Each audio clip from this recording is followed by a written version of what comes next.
दोस्तों, एक कागज के टुकड़े को जला करके क्या आप अभी कभी अपने शत्रु का नाश कर सकते हैं? जी हाँ दोस्तों, बिल्कुल नाश किया है लोगों ने। मैं आपको आज एक स्टोरी भी सुनाऊंगा जिसमें पूरी तरह से उस शत्रु का नाश उस कागज को जलाने से हुआ। यानी कि कागज पर नाम लिख करके और यह मंत्र लिख करके उसने जलाया और दोस्तों अगले ही दिन शत्रु जो है पूरी तरह से तबाह हो गया। लोग उसके दुत्कारे मारने लग गए, उसके परिवार वालों ने उसे मार करके भगा दिया। यानी कि इतना ज्यादा उस शत्रु के साथ हो गया कि उसको जो उसके किए की सजा थी वो निश्चित रूप से मिल गई। उसके परिवार वाले भी उसका सपोर्ट नहीं कर रहे, एकदम से उनके घर में लड़ाई हो गई और उस शत्रु को, जो आपका शत्रु था, जो निश्चित रूप से उस व्यक्ति का शत्रु था, उसको उसके घर वालों ने ही भगा दिया। यानी कि ये मान लीजिए कि शत्रु की मान हानि होगी, शत्रु जो है पूरी तरह से बर्बाद हो गया। तो अब कैसे इस उपाय को करना है, किस उपाय को करना है, कौन सा कागज इसमें चाहिएगा और कौन सा वो मंत्र है जिसको लिखने मात्र से, लिख करके जलाने मात्र से आपके घर में शत्रु नाम की बर्बादी हमेशा हमेशा के लिए खत्म हो जाती है। शत्रु की नजर पूरी तरह से उतर जाती है और शत्रु का जो किया कराया है, उसका जो जादू है वो भी पूरी तरह से खत्म हो जाता है। तो दोस्तों, आपकी जो रक्षा है वो निश्चित रूप से होती रहेगी। लेकिन दोस्तों, कमेंट बॉक्स में आपको हर हर महादेव जरूर लिखना है, भगवान महादेव का नाम जरूर लिखें, क्योंकि महादेव बाबा ही सब कुछ देने वाले हैं। उन्हीं के नीचे सब तांत्रिक टोटके वगैरह सब रहते हैं। इस कारण से यदि महादेव बाबा का आशीर्वाद आपके ऊपर हुआ, क्योंकि भोले भंडारी हैं, भोले भंडारी का आशीर्वाद यदि हम ले लेते हैं, हम याचक बन के उनके पास जाते हैं, तो दो चीज आपको नहीं मिलती वो भी आपको मिल जाती है। इतना भोलेनाथ का प्रताप है। तो इस कारण से भोलेनाथ की निश्चित रूप से आप पूजा भी कीजिए और कमेंट बॉक्स में हर हर महादेव भी जरूर लिखिए। साथ ही में दोस्तों, कमेंट बॉक्स में यदि आप जय श्री राम के भक्त हैं, भगवान श्री राम के भक्त हैं, तो जय श्री राम कमेंट बॉक्स में लिखिए। जय बागेश्वर धाम सरकार जरूर लिखिए, क्योंकि उनकी कृपा के बिना कभी भी हनुमान जी साथ नहीं देंगे। इस कारण से जय बागेश्वर धाम सरकार जरूर लिखिए। दोस्तों, मैं तो अनन्य भक्त हूँ भगवान बागेश्वर का और बागेश्वर बालाजी का बहुत अनन्य भक्त हूँ। उनकी कृपा से ही आज मैं वीडियो बना पा रहा हूँ, सब कुछ कर पा रहा हूँ। तो दोस्तों, आप भी निश्चित रूप से कर पाएंगे। मेरे भी बहुत दुश्मन पीछे पड़ गए थे, लेकिन मैंने करे टोट के करने से मेरे भी दुश्मन खत्म हो गया। और दोस्तों, ये वाला टोटका तो मैंने यहाँ पर लोगों को बहुत बताया है, जो कागज जलाने वाला टोटका है। इससे कई लोगों की समस्याएं हल हुई है। बहुत सारे लोग जो है वो बिल्कुल सफल हो गए अपनी समस्या में, यानी कि उनके जो शत्रु है पूरी तरह से निस्तनाबूद हो गए। मैं आपको आज एक मेरा दोस्त है, दोस्त ही समझ लीजिए, वो रवि है ना, उसकी बात बताना चाह रहा हूँ।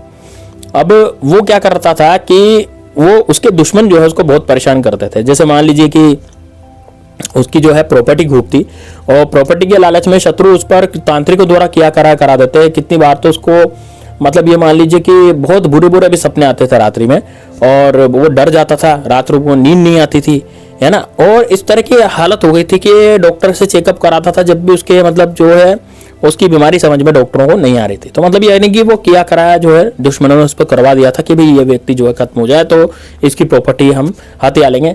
और साथ में उसकी बीवी भी बड़ी सुंदर है, तो उसकी बीवी को भी हत्याने के चक्कर में दुश्मन जो है वो लग रहा था, ठीक है ना।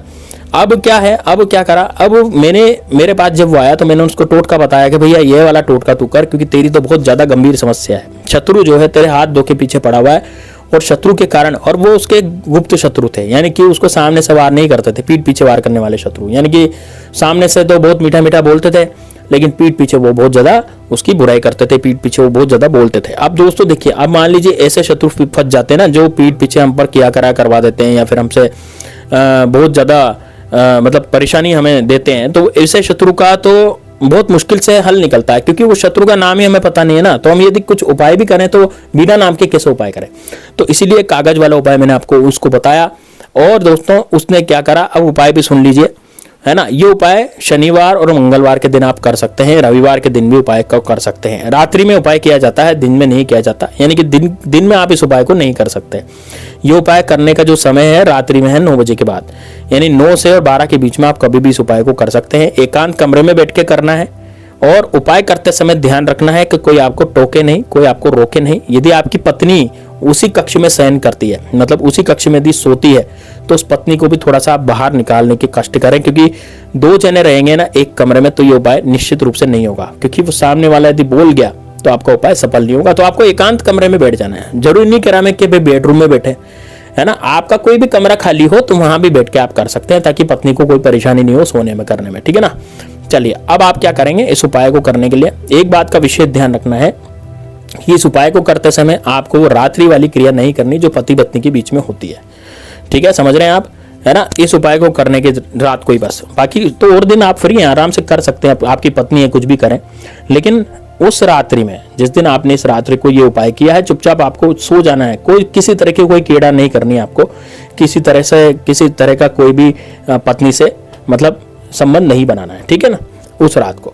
तो बस इतना डिसिप्लिन मेंटेन करना है इसके लिए। अब क्या करेंगे, अब सबसे पहले देखिए कागज का टुकड़ा आप लेंगे, एकांतवास में आप बैठ गए, एकांत कमरे में बैठ गए, अब एक कागज का टुकड़ा आप लेंगे। कागज के टुकड़े पर आपको सबसे पहले अपने शत्रु का नाम लिख देना है। अब आप कहेंगे गुरुजी ये तो आप बता रहे हैं शत्रु का नाम लिखना है, शत्रु का नाम, हम शत्रु तो जानते हैं हमारा शत्रु कौन है। अब जो लोग नहीं जानते तो वो क्या लिखेंगे, शत्रुनाश। क्या लिखेंगे, शत्रुनाश। अब कौन से पेन से लिखेंगे भाई, काली स्याही के पेन से, जो काली स्याही चलती है उस पेन से आप लिखेंगे। दक्षिण दिशा में आपको बैठना है और काली स्याही के पेन से उसे शत्रुनाश वहां पर लिखते हैं कागज पर। कागज कितना बड़ा लेना है, ज्यादा बड़ा नहीं ले, है ना, 3x2 का, यानी 3 इंच तो लंबा और 2 इंच चौड़ा कागज लेंगे।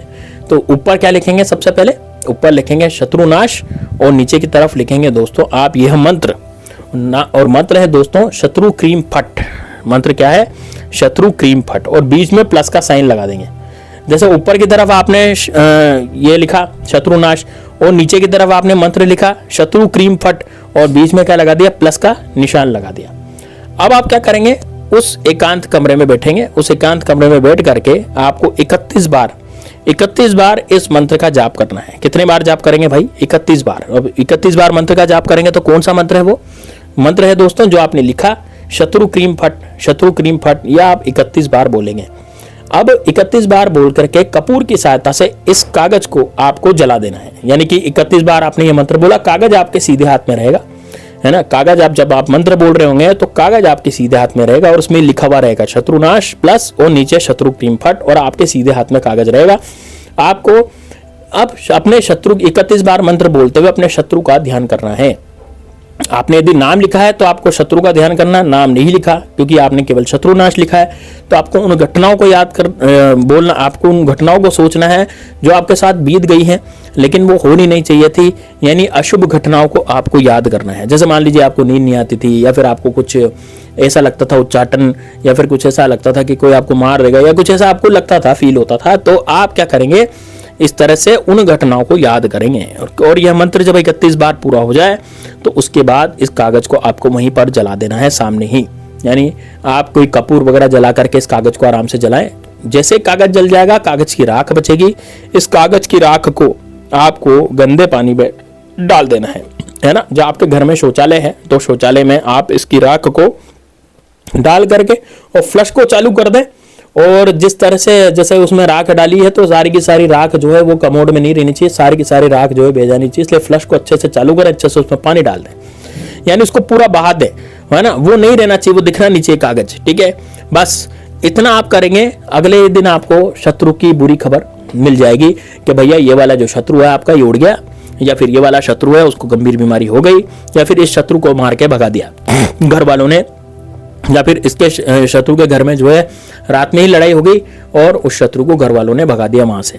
तो ये उच्चाटन होता है दोस्तों, उसकी काट होती है, तो उसको मैं आपको बता रहा हूं। इसलिए वीडियो को बिल्कुल आप लाइक करें और दोस्तों कमेंट बॉक्स में हर हर महादेव, जय बागेश्वर धाम सरकार, जय श्री राम जरूर लिखें। आपको निश्चित रूप से आपके शत्रुओं से मुक्ति मिलेगी दोस्तों। मिलते हैं नेक्स्ट वीडियो में, तब तक के लिए जय श्री राम, जय बागेश्वर धाम सरकार, हर हर